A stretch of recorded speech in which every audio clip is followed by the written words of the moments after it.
Lors du 20e anniversaire de mon frère, ma mère a levé son verre. Un toast, dit-elle, à notre garçon en or et à sa sœur qui lui achètera la BMW qu'il mérite. Des rires éclatèrent dans le jardin comme des applaudissements. Mon père hocha la tête. Mon frère, Julien, esquissa un sourire narquois. Même les voisins sourirent, pensant que c'était une blague. Ce n'en était pas une. J'ai ressenti la piqûre avant que le verre ne touche la table. Mon pouls ralentit. Mon sourire se figea. Et pour la première fois, je les ai vus exactement tels qu'ils étaient, beaux, cruels, et certains que je ne me battrais jamais. Ils avaient tort. Parce que le prochain appel qu'ils ont reçu n'était pas de moi. C'était de mon avocate. De la rue, notre maison ressemblait à quelque chose tiré d'une publicité immobilière.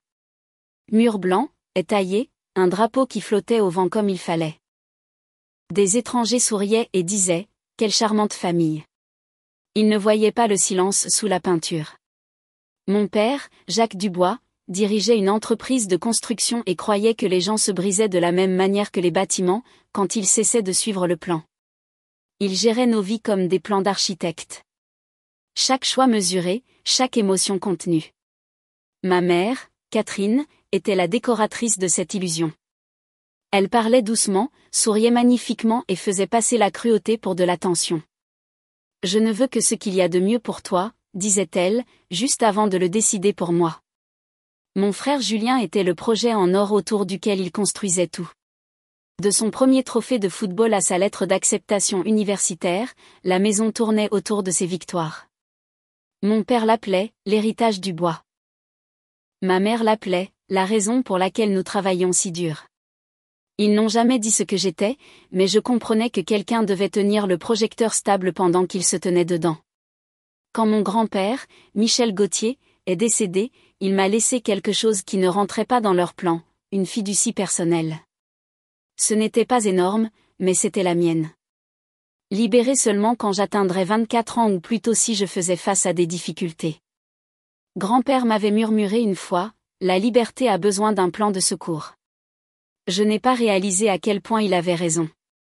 J'avais 19 ans quand j'ai appris l'existence de cette fiducie. Mon père a qualifié l'idée d'inutile. Ma mère a souri d'un air pincé et a dit « Les familles ne gardent pas de secrets ». Mais après ce jour, ils ont commencé à me traiter comme un coffre-fort qui pouvait parler. À 22 ans, je terminais mon diplôme en écriture créative et travaillais à temps partiel à la bibliothèque municipale. Chaque soir, je rentrais chez moi pour trouver Julien au comptoir de la cuisine avec des amis, bruyants et insouciants. « Jeanne, va nous chercher des chips », criait-il, et je le faisais sans réfléchir. La paix était plus facile que la confrontation. Mon père admirait sa confiance, même quand elle frisait l'arrogance. Ma mère l'adorait ouvertement. « Il a le feu de ton père », me dit-elle un jour. « Et ta patience, ma chère. » Le mélange parfait. Puis elle rit doucement comme si c'était un compliment. Après la mort de grand-père, mes parents sont devenus obsédés par l'héritage. Mon père a encadré de vieilles photos de lui serrant la main de fonctionnaires locaux. Ma mère a organisé des brunchs caritatifs en son nom. Ils n'ont jamais mentionné le chagrin, seulement l'image. Puis une nuit, alors qu'elle arrangeait des fleurs pour un autre événement, ma mère dit avec désinvolture « Tu sais, Julien aura bientôt 20 ans. Ce serait tellement significatif si tu utilisais ta fiducie pour lui acheter quelque chose de spécial. » J'ai ri, pensant que c'était une blague. Elle non. Quelques jours plus tard, j'ai trouvé une brochure de voiture brillante sur son bureau. BMW série 3, forfait cadeau prêt à l'emploi. Mon nom était griffonné sur un post-it collé à la couverture. Quand je l'ai confrontée, elle a souri comme si j'avais mal compris. « C'est juste une idée, dit-elle, pour l'harmonie familiale. » Harmonie. Ce mot flottait dans l'air comme un parfum, doux, suffocant. Au dîner ce soir-là, mon père a reparlé de la voiture. « C'est un symbole, Jeanne. Le succès doit rester dans la famille. » Il posa sa fourchette, le bruit sec contre l'assiette. « Tu t'en occuperas. C'est ce que font les filles responsables. » Il n'a pas élevé la voix. Il n'en avait pas besoin. Le contrôle dans notre maison n'avait jamais besoin de cris. Il n'avait besoin que de certitude. Pourtant, je me souvenais de la voix de mon grand-père, des années auparavant. Basse et certaine. S'ils te font jamais choisir entre la paix et la dignité, choisis la dignité. La paix bâtie sur l'obéissance n'est pas la paix. C'est une cage. Je ne le savais pas encore, mais la porte de cette cage était sur le point de s'entr'ouvrir. La nuit du 20e anniversaire de Julien semblait mise en scène, comme une pièce qu'il répétait depuis des mois. Le jardin était illuminé de guirlandes dorées, la table couverte de nappes blanches et de flûtes à champagne. Ma mère flottait d'invité en invité, ses perles captant l'éclat. Mon père se tenait droit près du barbecue, serrant des mains, ayant l'air du fier patriarche. Je suis restée près du bord de la terrasse, tenant une assiette en carton dont je ne voulais pas. Tout le monde connaissait son rôle. Ma mère, l'hôtesse parfaite. Mon père, le pourvoyeur. Mon frère, la star. J'étais le bruit de fond jusqu'à ce que mon nom soit appelé. Jeanne, dit ma mère, tapant sur son verre. Un toast. Elle esquissa ce sourire de scène qui signifiait le danger. À notre garçon en or, dit-elle, et à sa sœur, qui lui achètera la BMW qu'il mérite. Pendant une seconde, j'ai cru l'avoir mal entendu, mais les rires qui suivirent m'ont prouvé que non. Les invités applaudirent. Mon père hocha la tête. Mon frère esquissa un sourire narquois comme si elle était déjà à lui. J'aurais pu en rire, jouer le jeu comme je l'avais toujours fait. Mais quelque chose en moi s'est brisé, le genre de rupture silencieuse que l'on n'entend pas avant qu'il ne soit trop tard. Non, dis-je, un seul mot.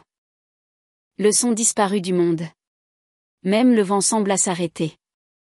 Le sourire de ma mère se figea en l'air. Le visage de mon père se durcit. Excuse-moi, dit-il, son ton tranchant comme une lame de rasoir. Je n'utiliserai pas ma fiducie pour lui, répondis-je. Ma voix ne tremblait pas, même si mes mains le faisaient. C'est la mienne. Le silence qui suivit parut vivant, épais, et en attente. Puis vint la main. Ce n'était pas tant une gifle qu'un choc. Un éclair blanc sur ma joue. La foule haleta. La lumière vacilla.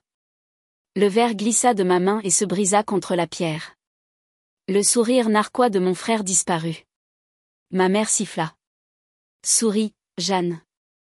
Tu fais une scène. J'ai souri, mais ce n'était pas celui qu'elle voulait. Plus tard, je me réveillerai sous des lumières fluorescentes, le goût du sang et du métal sur la langue. L'infirmière me murmurerait, vous avez de la chance que ce n'ait pas été pire. Elle n'avait aucune idée de ce que c'était, pire. Le bourdonnement des néons aux urgences était plus fort que n'importe quelle voix dans ma tête. Je fixais les carreaux blancs du plafond jusqu'à ce qu'ils se brouillent. Mon visage me faisait mal, mes côtes me serraient, et ma main droite tremblait quand j'essayais de soulever le gobelet en plastique d'eau sur le plateau. Une infirmière prenait des notes sans me regarder. Quand elle le fit enfin, elle dit doucement, « La famille ?» J'hésitai. « Ils ne viendront pas », elle hocha la tête comme si elle le savait déjà. L'agente Moreau arriva ensuite, son insigne brillant sous la lumière crue. Elle regarda autour de la petite cabine, les ecchymoses, le téléphone cassé sur la table. « Vous sentez-vous en sécurité pour rentrer chez vous ?» demanda-t-elle. La réponse était non. Mais les mots restèrent coincés dans ma gorge. Quand elle partit, je retournai mon téléphone. 12 appels manqués de ma mère. Un SMS de Julien. Tu as tout gâché. Je les supprimai un par un. Cette nuit-là, quand l'infirmière me conduisit au bureau de sortie, je vis un visage familier qui m'attendait. Madame Leroy, la bibliothécaire âgée avec qui je travaillais. Elle me regardait de la même manière qu'elle regardait les livres abîmés, veillant à ne pas me faire sentir brisée. « Oh, ma chérie, dit-elle doucement. Tu n'as pas à y retourner, tu sais. » J'esquissai un sourire, ou quelque chose qui y ressemblait. Où irais-je d'autre ? Elle glissa une petite carte dans ma main. Il y a de l'aide. Une aide juridique. Des gens qui savent quoi faire quand les familles dépassent les bornes. Plus tard, dans sa voiture, elle me conduisit à un motel économique près de l'autoroute. Elle ne posa pas de questions. Elle me tendit juste son chargeur supplémentaire, me dit de me reposer et promit de passer me voir le matin. Quand elle partit, le silence parut lourd mais propre. Pour la première fois depuis des années, personne ne me disait quoi faire. J'ouvris mon ordinateur portable. J'avais tout copié des mois auparavant. Relevé, paiement, virement du fonds de fiducie de mon grand-père. Je ne savais même pas pourquoi je l'avais fait à l'époque. Juste un instinct silencieux qu'un jour j'aurais besoin de preuves. Je fis défiler les fichiers, chaque ligne de chiffres brillant froidement et parfaitement. Mes parents avaient utilisé ma fiducie pour des vacances, des rénovations de maison et des dons qui menaient directement au compte professionnel de mon père. C'était là, la preuve d'un vol enveloppé dans la loyauté familiale. Je me suis souvenu de la voix de grand-père, rauque mais ferme. La liberté a besoin d'un plan de secours, Jeannette. Garde le tien en sécurité. J'ouvris un nouveau courriel et tapai un nom que je n'avais pas prononcé à voix haute depuis des années. Gauthier et associé, l'avocat de mon grand-père. Il était plus de minuit, mais j'ai tout envoyé, les documents, les photos, même les papiers de sortie de l'hôpital. Sous l'objet, j'écrivis, je pense que mon grand-père s'attendait à ça. Je ne m'attendais pas à une réponse immédiate, mais à 3h17 du matin, mon téléphone s'alluma. Gauthier. Vous avez fait ce qu'il fallait. Il y a une clause pour cette épreuve. Nous allons agir vite. Ne rentrez pas chez vous. Pour la première fois depuis la gifle, ma poitrine se détendit. Au lever du soleil, je me tenais devant le motel. L'air était froid, le ciel commençait à peine à se teinter de bleu. Je regardais les gens aller travailler, tasse de café à la main, leur vie avançant. J'étais resté bloqué si longtemps que j'avais oublié ce que c'était que d'avancer. Quand Gauthier appela cet après-midi-là, sa voix était calme, délibérée. Jeanne, j'active la clause de difficulté.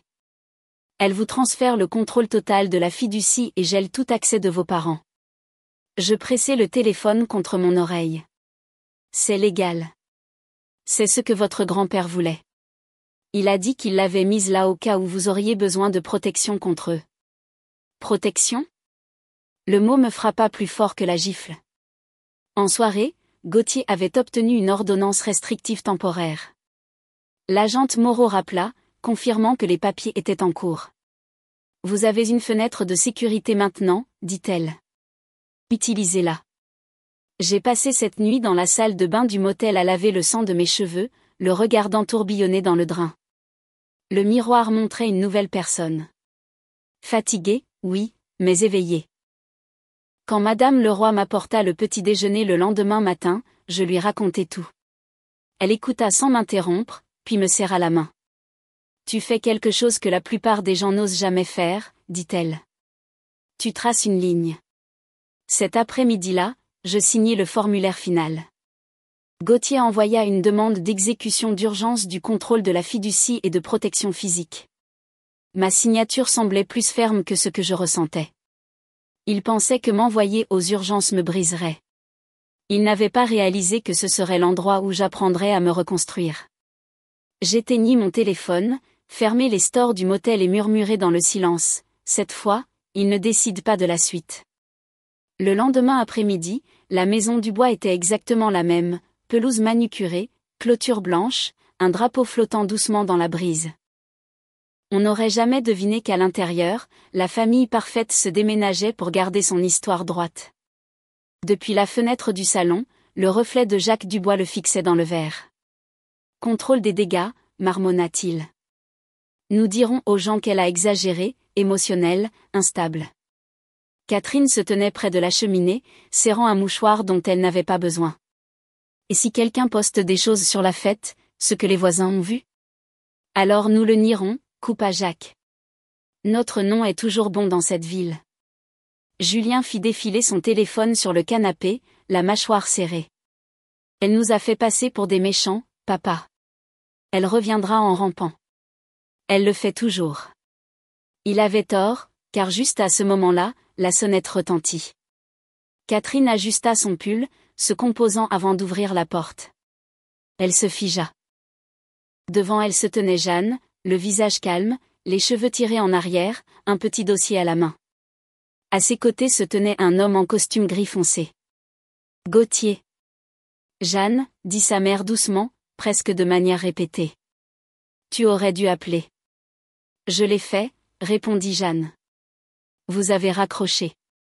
Jacques apparut derrière elle, sa voix basse et coupante. Tu as fait parler toute la ville. Comprends-tu seulement ce que tu nous as fait? Jeanne le dépassa du regard, scrutant le salon, les meubles parfaits, les photos, la vie qu'elle n'avait jamais été autorisée à toucher. Puis elle posa le dossier sur la table basse en marbre. Gauthier parla le premier. Monsieur et Madame Dubois, je suis l'avocat de la succession de Michel Gauthier. Je représente votre fille concernant sa fiducie. Le rire de Jacques fut court et amer. Sa fiducie. Nous la gérons depuis des années. Plus maintenant, dit Gauthier calmement.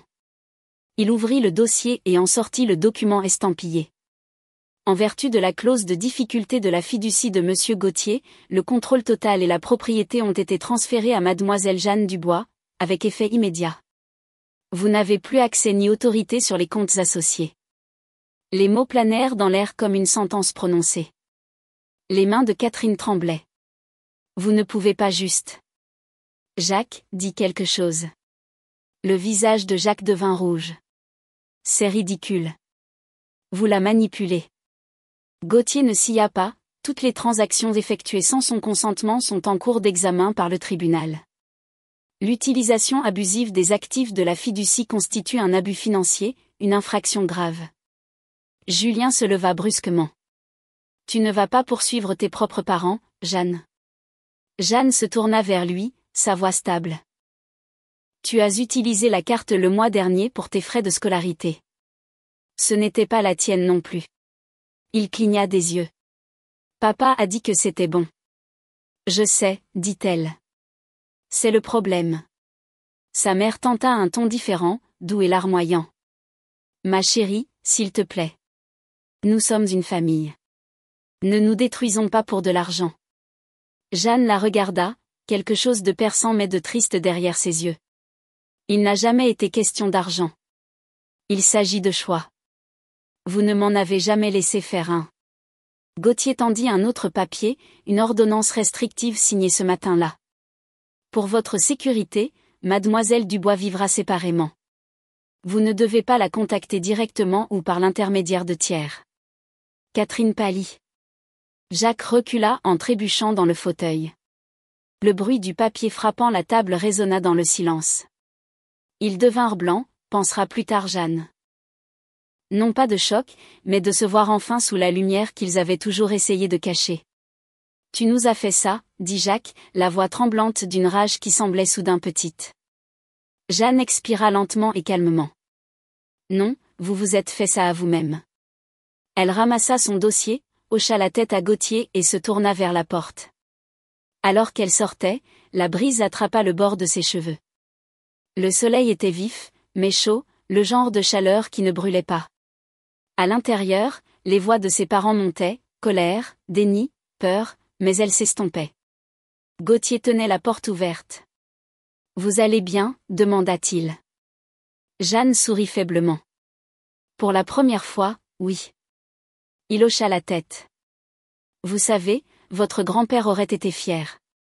Elle regarda la maison une dernière fois. La façade parfaite brillait au soleil, belle et creuse. Il pensait que je ne me battrais jamais, dit-elle doucement. Mais je n'avais pas besoin de crier. J'avais juste besoin de preuves. Et sur ce, elle descendit les marches, non pas loin d'eux, mais vers elle-même.